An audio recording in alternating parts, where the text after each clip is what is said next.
Anna Grichting Solder. She is an amazing woman. We seem to be having amazing people on this panel today. She is an architect, urbanist, and musician. How about that for 3 different hats? At Bordermeetings from Switzerland, and has graduated with a Doctor of Design in Urbanism from Harvard University. She's lived, worked, and studied in England, Ireland, Switzerland, and the USA, and the Gulf region, and conducted research on Cyprus, Korea, Berlin, and Qatar. She is passionate about using arts and design to create a more beautiful and sustainable world through co-creative, interdisciplinary, holistic systems-based approaches to projects. She's spent many years working on bridging borders, in particular the designing of healing ecologies in landscapes of conflict. I want to hear more about that, Anna. Her architect diploma was a project for the Berlin Wall, and her PhD Doctor of Design, a project and master plan for the Cyprus Green Line buffer zone. Anna's academic experiences also include teaching and researching as a fellow at the universities of Geneva, Harvard, MIT, and Vermont, where she was an instructor for the Balkans Peace Parks Academic Expedition Summer Course. At the moment, she is still the Senior Research Fellow, University of Vermont. Her research interests include public art and public realm, urban agriculture in dry lands, food, water, energy nexus design, urban biodiversity, urban forestry, blue urbanism, the urban legacies of mega events, and healing ecologies in border landscapes of conflict. I love her motto. Listen to this: reach for the sun and stars, take care of Mother Earth and the oceans, spread your life, spread your love and light. Anna, welcome. Thank you so much, Linda, and thank you, Stella Palado, for inviting me. It's a really great honor to be here today. I'm going to share my screen, if I may. Is that possible? Yes. Okay, I'll try that. And I would very much like, can you see my screen? Is it visible? Yes. Okay, so today I would like to present, I will start with the work that I've been developing as a professor with my students, and I call it co-creating spaces for people and the planet. So it's really talking about our Mother Earth and the environment. And to build on what Sheikha Al-Sabah was saying, for me I was teaching mainly women in Qatar, and for me it's as much teaching them content and subjects as also empowering them, to take up their voice and also to take up challenges that need to be addressed in the environment. So the idea is really that we need to look at cities and the environment as regenerative systems. So obviously we're changing the way that we're looking at cities, not with input of resources and output of waste, but at really more circular systems. And my work is very much based on landscape urbanism. So it's also looking at the connection between landscape and urbanism, looking at productive landscapes, looking obviously at water management, very important in dry lands and even everywhere, and then also biodiversity. So this is an example of looking at these circular systems, for example, composting, how what comes out of our houses and kitchens and gardens can then become a resource for growing food and making soil fertile. This is a project by James Corner, and it's also a new way of making landscapes. So it means that instead of creating a landscape from scratch, we actually work with the nature. So it's using nature's systems to create more sustainable and resilient landscapes. This was a report that's very important, the International Panel on Climate Change and Land. So everything that we're doing as urbanists and planners has a great effect on the climate. So obviously this report with 2019 is very important. And this is also the UN report on the decline of species. And I'm very much in love with Hawksbill Turtles. I'll tell you more about that later because they're found in Qatar and all the Gulf region. So the idea is also that we have to come away from this ego to a more eco-centered approach. And there you can see where man is actually at the center of, is no more longer at the top of the pyramid, but just part of the whole ecosystem. This is the UN in Geneva where I live, and you can see now that they actually have sheep grazing. They've decided to have prairies in front of the UN and sheep that graze. So this is already one of these ideas of how we're changing the way that we're creating landscapes to make them more sustainable. and to work with animals. So this is a project, an award-winning project by students, which was co-creation with animals. So we can see that this is now coming into the sphere of teaching and landscape and urban design. Here I'm also talking about soil, because in fact we really have to think about soil because we've been doing very unsustainable soil management. And it's also linked to climate change. Soil has a great biodiversity. And it's also very linked. A lot of research has shown the link between the gut system, the microbiome of the gut, and the microbiome of the soil. A healthy soil ecosystem and a healthy gut ecosystem is a resilient system. Even with this recent pandemic, we now know also that the healthy gut, the healthy immune system is much better at fighting pandemics. So if we want to fight pandemics, we really have to look at the whole system and look at the soil as well as the gut biome. So I'll quickly go through some of these projects. Food, Water, Energy Nexus. I organized this in 2015 at Qatar University with the Swiss Embassy. And the idea was really looking at landscape as infrastructure for biodiversity and food security. We were looking at perspectives also from Switzerland and Qatar. Here I brought actually a composting drum because the university has no composting. So we're wasting huge resources without composting. So we have the president of our university, the Swiss ambassador, and I'm explaining why it's important to have composting. And we did a workshop. I brought a specialist to the university, and I started to use the university as a living laboratory. And also this is a project that was funded just before I left Qatar, an international research project. So the idea is really looking at the campus as a living laboratory for the food, water, energy nexus. So redesigning the master plan to be more regenerative, and obviously having the quantitative, qualitative data of this research, and looking at different pilot projects. So we're also talking obviously about stakeholders. It's really important to have all the different stakeholders on board: the government for the policy and the support, the academics for the research, the NGOs, Friends of the Environment, who I worked with for many years in Qatar with my students, and also the local farmers who I was working with. And then on the campus, we have all the stakeholders, including the migrant workers who are very important, because there's many of them. A lot of them are Nepali workers who come from farming communities and therefore have a lot of know-how on actually how we could start to make the campus more productive.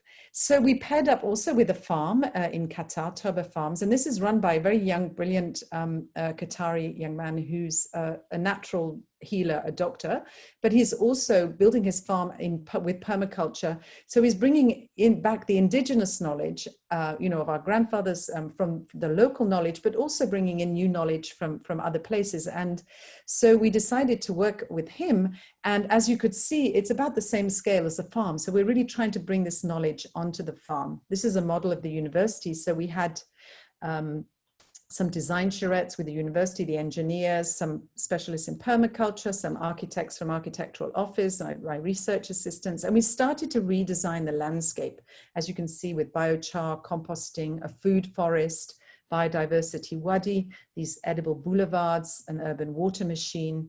And obviously this is all arranged in different layers. With our students, we also designed the old wadi into a new hotspot area. And one important thing we came up with was this idea of the food forest. So the idea of having a forest which is productive, and also you need, in permaculture, you need the shade to be able to grow the food. So we're actually on the university campus here with the permaculture specialist and looking, for example, this is a before and after. So if you use these permaculture principles well, you can have very little water and make very fertile environments.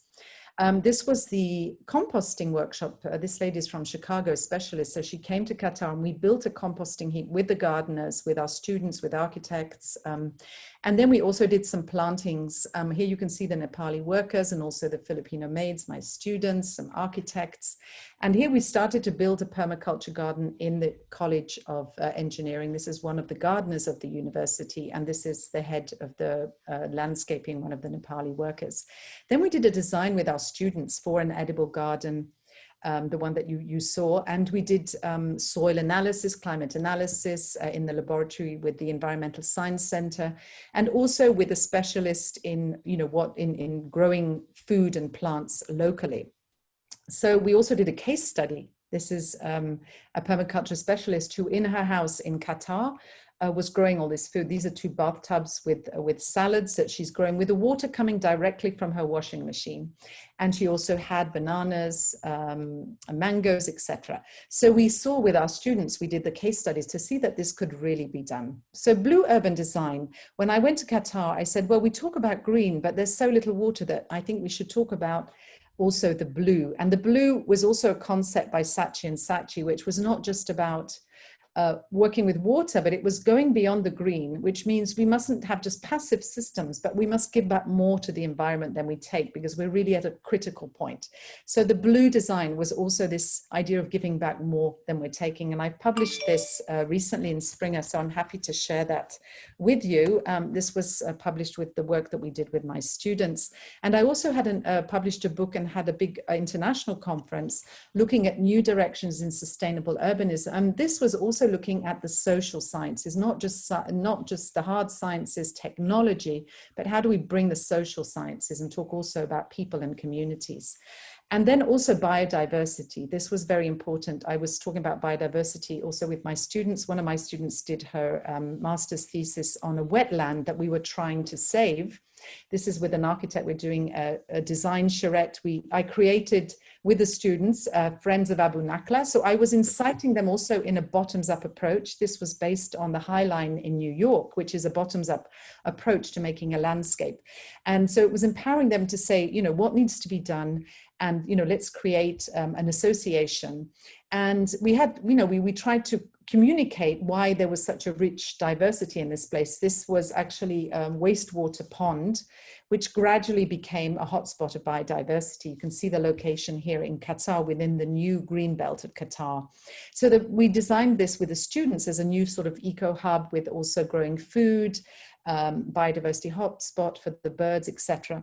And we managed to bring it to the president of the public works with the students. So the students were able to present the project. And this is thanks to Dr. Saif Al-Hajari, who is the founder of the environmental NGO. So it was very important to work with him.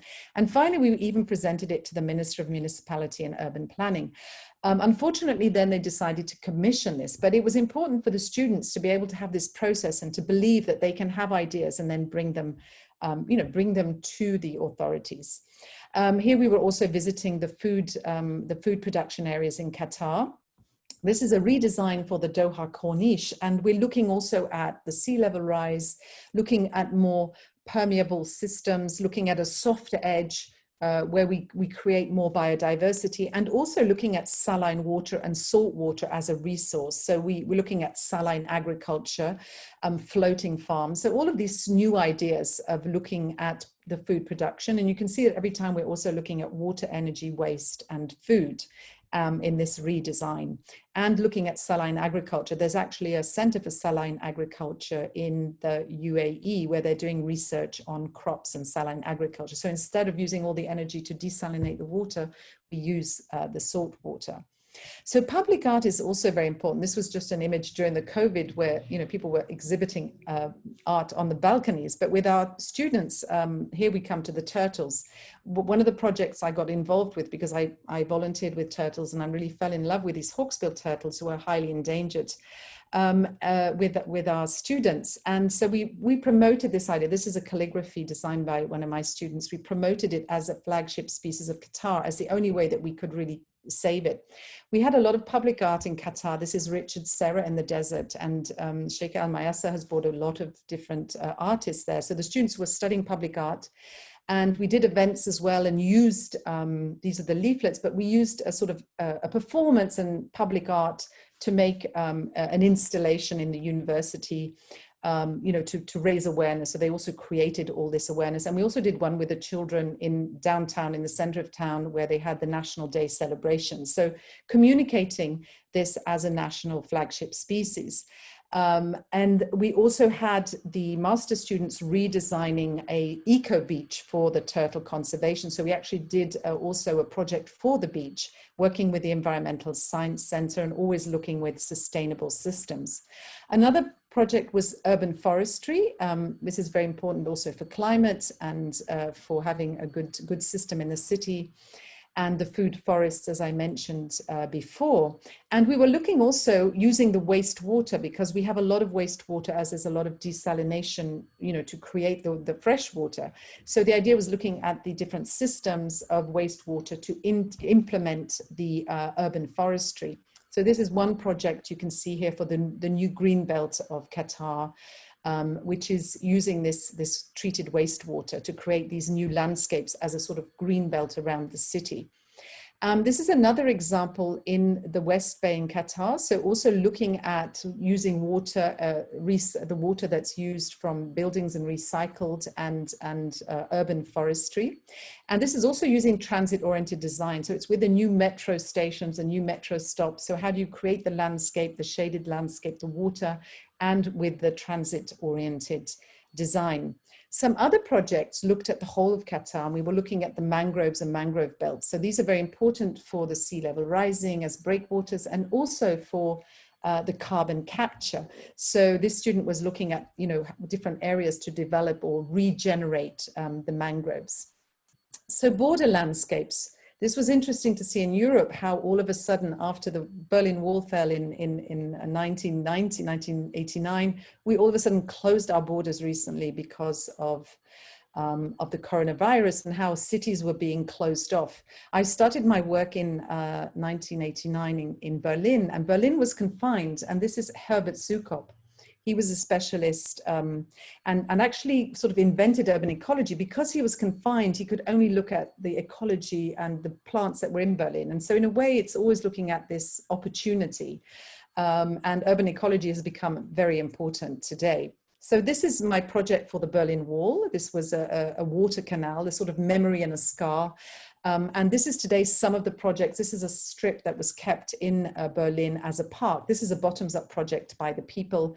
And this is another project, a large project to really save the whole Iron Curtain as a green belt and to keep the patrol path as a cycling path so that you can actually cycle all across Europe on the patrol path. So this is really an environmental project. It was the biggest study of habitats in Germany, because they studied the whole Iron Curtain Greenbelt. And it's also about memory, because we're creating the memoryscapes for all the victims of these conflicts. This was my work for my PhD, working on Cyprus. So I started to look at the Cyprus buffer zone and how we could transform this buffer zone into a sort of ecological landscapes. With my students, we also were looking at food, water, energy, and waste in the Greenbelt. So I'm not going to go into the details of this, but it's looking at the Greenbelt, and these are the old quarries. So we're transforming the old disused quarries into landscapes and the old copper mines. Also looking at different forms of energy, solar, biomass, etc., energy infrastructures, and looking at food infrastructures. And I also worked on Korea. This is a Korean demilitarized zone. I've been there many times. You can see the similarities between these two buffer zones. Also the Great Wall of China. Here it's more looking at what is the memory of this, of these big walls, and that all gradually will fall. And we know one day, it might not be when we're living, but one day all the walls will fall. And the idea is, how do we go from this deep wound to a beautiful scar using ecological planning? This is one of the books that I edited as well on this subject. So social ecology, it's really looking at people and ecologies. And these are some of the workshops that I did with scientists and artists from Cyprus, specialists from the University of Vermont, Professor Kim from Seoul. So really this interdisciplinary approach to creating these landscapes of peace. So last, I want to just discuss, to present the project that we also developed with our students. We presented this at the Gulf Research Meeting in Cambridge last year, and it was a project that we developed with our students for, it's a transboundary protected area between Qatar and Bahrain. So here you can just see the map of the region and all these this oil and gas pipelines. You can also see the future railway. This is a project. You can't see the whole because there's actually all the connections with Qatar, the UAE. There's another map which I don't have. But the idea was really to connect all of the countries together with the rail system, which I hope one day will be developed. So there was actually a conflict between Bahrain and Qatar before they finalized the borders. This was many years ago. I studied all of this.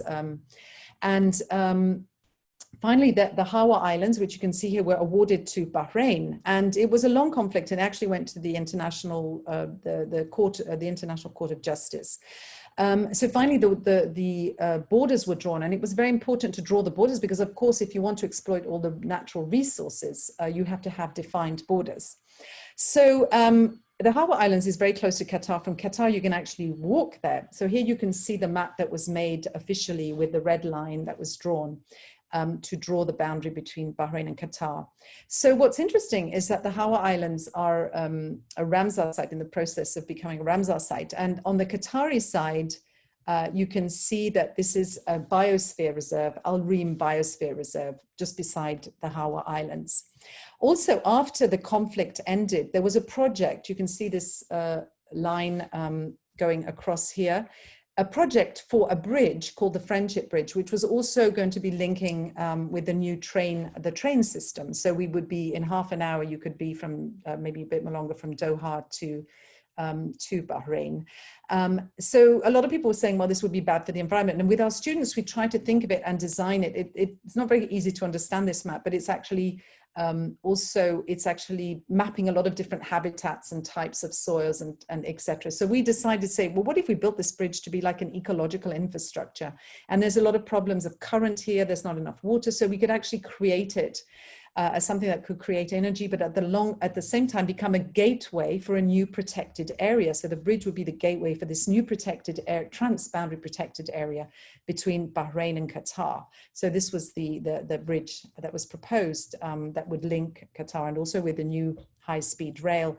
So these were just some of the different scenarios, but the idea was really this transboundary protected area. And what we have here is we have the dugongs, we have the Hawksbill Turtles, we also have dolphins, we have whale sharks, etc. So it is really a very hotspot of biodiversity. So the idea that, as you can see here, the Dugong Marine Reserve is planned here.